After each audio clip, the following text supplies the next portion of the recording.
Okay, நீ நம்ம அந்த கருண் மீட்டப்ல என்ன நடந்துச்சு, போலீஸ் என்ன பண்ணாங்க, இப்ப ஆளுங்கட்சி என்னெல்லாம் பண்ணாங்க அப்படின்ற மாதிரி நிறைய இது எக்ஸ்போஸ் பண்ணியிருக்காங்க. அந்த வீடியோஸ் சில இதை பார்ப்போம்.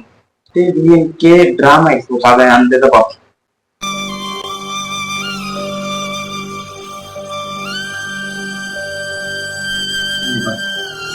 தளபதி வந்து கரண்ட் கட் ஆயிடுச்சு. இது ஃபர்ஸ்ட் ஒன்று.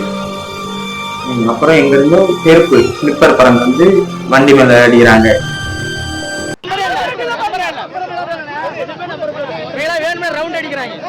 கண்டிப்பா மக்களே பூந்துட்டாங்க. டிஎம்கே கடையில பூந்துட்டாங்க. இப்ப ஆம்புலன்ஸ் 3 தடவை ஒரு ஆம்புலன்ஸ் சுத்திக்கிட்டே இருந்திருக்கு ஆள் இல்லாம.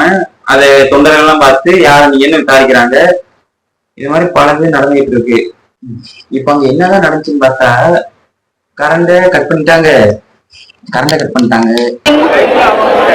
ஆமா, கரண்ட் போயிருச்சு.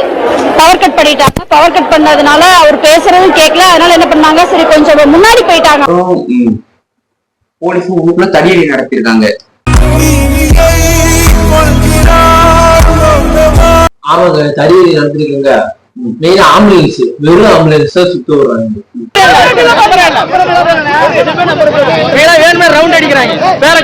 அப்புறம் அவங்களுக்கு எல்லாம் அங்கேயே மயக்கம் அடைஞ்சிருக்காங்க நிறைய மக்கள். அவங்க எல்லாம் ஹாஸ்பிட்டல் கொண்டு போறக்குள்ள இந்த தகவல் எல்லாம் பரவக்குள்ள 15 நிமிஷத்துக்குள்ளேயே உள்ளுக்குள்ள டிஎம்கே கட்சிக்காரங்க 3/4 பேர் இருக்காங்க. அந்த செந்தில் பாலாஜி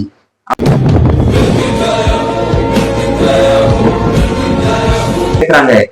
ஆனா கொஞ்ச நேரத்துல என்னென்ன நடக்குதுன்னா, ஆம்புலன்ஸ்ல டிஎம்கேன்ற கட்சி இதை போட்டு நடக்குது.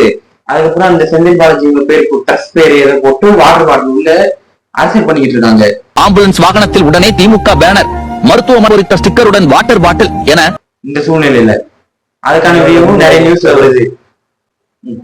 இப்ப அங்க ஹாஸ்பிட்டல்ல வந்து அன்பின் மகேஷ் அவர் பேரே முழுசா தெரியல. அண்ட் இவங்க செந்தில் பாலாஜி இவங்க எல்லாம் நம்ம ஹாஸ்பிட்டல்ல இருந்து என்ன பண்ணாங்கன்னு பாருங்களேன்.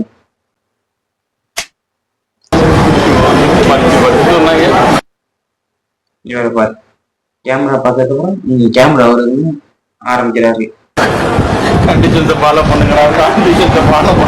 என்னடா அவார்டா கொடுக்குறாங்க, இப்படி ஆக்ட் பண்றியா? கண்டிஷன்ஸ் ஃபாலோ பண்ணுங்கடா, கண்டிஷன்ஸ் ஃபாலோ பண்ணுங்கடா. ஃபாலோ பண்ண சொன்னாங்க. யார்கிட்ட வந்து இங்க எரிஞ்சுனா இந்த இப்ப கூட கொஞ்ச நாளைக்கு முன்னாடி 30 பேர் விழான்னு நடந்துச்சு. விழான்னு ஒண்ணு நடந்துச்சு. அதுக்கு இந்த சோசியல் மீடியா இன்ஃபுளுசர்ஸ் நிறைய பேரை வச்சு வீடியோ போட்டிருக்காங்க. ஆனா இந்த இன்ஃபுளுசர்ஸ் வந்து போயிட்டு சிறப்பான விழா அவங்களுக்கும் தெரியாது அந்த பிள்ளைங்களுக்கு இது மாதிரி நடந்திருக்கு. அப்புறம் அந்த 30 விழாவுக்கு இடத்த பாத்திருக்கியா?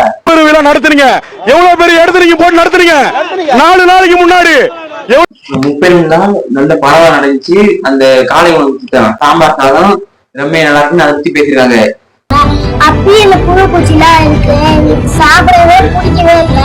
அதுவே இங்க வந்தா இடமே குழுவான இடம். இவங்க கேட்ட இடத்த தரவே இல்லை. என்ன நாங்க பெருசா கேட்டுட்டோம், மக்கள் வந்து நிம்மதியா ஃப்ரீயா நின்னு பாக்குறதுக்கு ஒரு இடம். இது மாதிரி பல நெருக்கடிகள் தந்திருக்காங்க.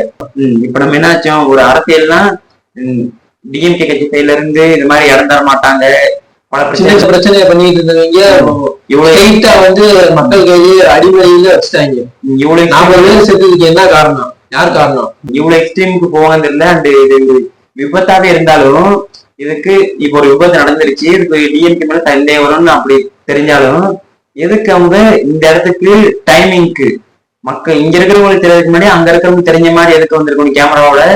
செந்தில் பாலாஜி போறாரு. அடுத்தது செந்தில் பாலாஜி போறாரு. எப்படி அவரால் போக முடிஞ்சது?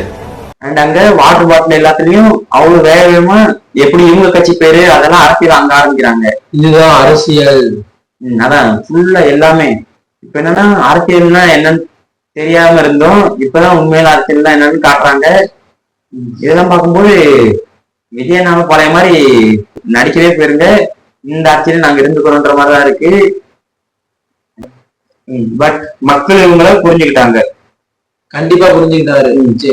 பிரச்சனை நடந்துச்சு திரும்ப இருந்தனால எல்லாருமே விஜய் பக்கம் தான் திரும்புவாங்கன்னு பார்த்தா யாருமே எது அன்எக்ஸ்பெக்டடா எதிர்பார்க்காத மாதிரி திமுக திரும்பிட்டாங்க. இப்ப இருக்கிற ஆட்சி வந்து கொலகார குடும்பம், போலீஸ் கட்டணும். மக்கள் எல்லாமே இன்னமும் விஜய் மேல நம்பிக்கையே இருக்காங்க. விஜய் வந்தா 2வது எம்ஜிஆர், விஜய் வந்தாதான் இது நாடு நல்லா இருக்கும். ஏன்னா இன்னும் என் நம்பிக்கை இருக்குன்னா அங்க வந்து யாருமே காசுக்காக வரல, ஒரு மாற்றத்தை எதிர்பார்த்து அதுக்காக தான் வந்திருக்காங்க.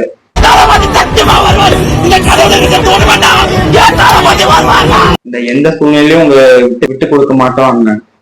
நாங்க விஜய் சார் மேல எந்த குறையுமே சொல்ல மாட்டோம். செந்தில் பாலாஜி சார் எங்களுக்கு பதில் சொல்லியே ஆகணும். புரிஞ்சுக்கிட்டாங்க எல்லாரும். இப்ப இங்க இருக்கிற அரசியல்வாதிங்க தான் உங்களுக்கு பதில் சொல்லணும். எல்லாருமே இப்ப 2026 மாற்றம் எதிர்பார்க்கறாங்க. இவர் தான் வருவாருன்னு சொல்றாங்க. இது பண்ணது முழுக்க முழுக்க சதி செய்யும். இதெல்லாம் தான் நடந்துச்சு. இப்ப கொஸ்டின்ல என்னன்னா, ஏன் அவங்க கேட்ட இடத்த தரல?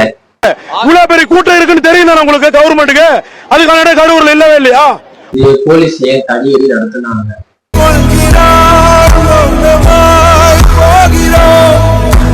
ஏன் போலீஸ் தடியை மட்டும் நடத்த பர்மிஷன் இருக்கு, அவங்களை பாதுகாக்கிறவே காப்பாத்துறப்ப வரல?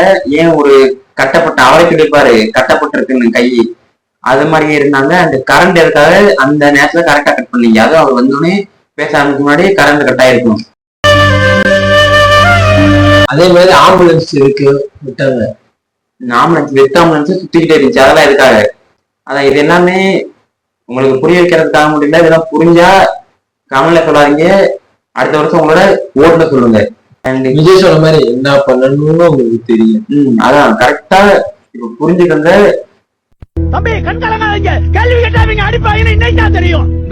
ஒழுங்கா 2026 மக்கள் எல்லாருமே இப்ப மாற்றம் வரும்னு இது பண்றாங்க. கொஞ்சம் பொறுத்துக்கங்க, மாற்றம் கண்டிப்பா வரும்.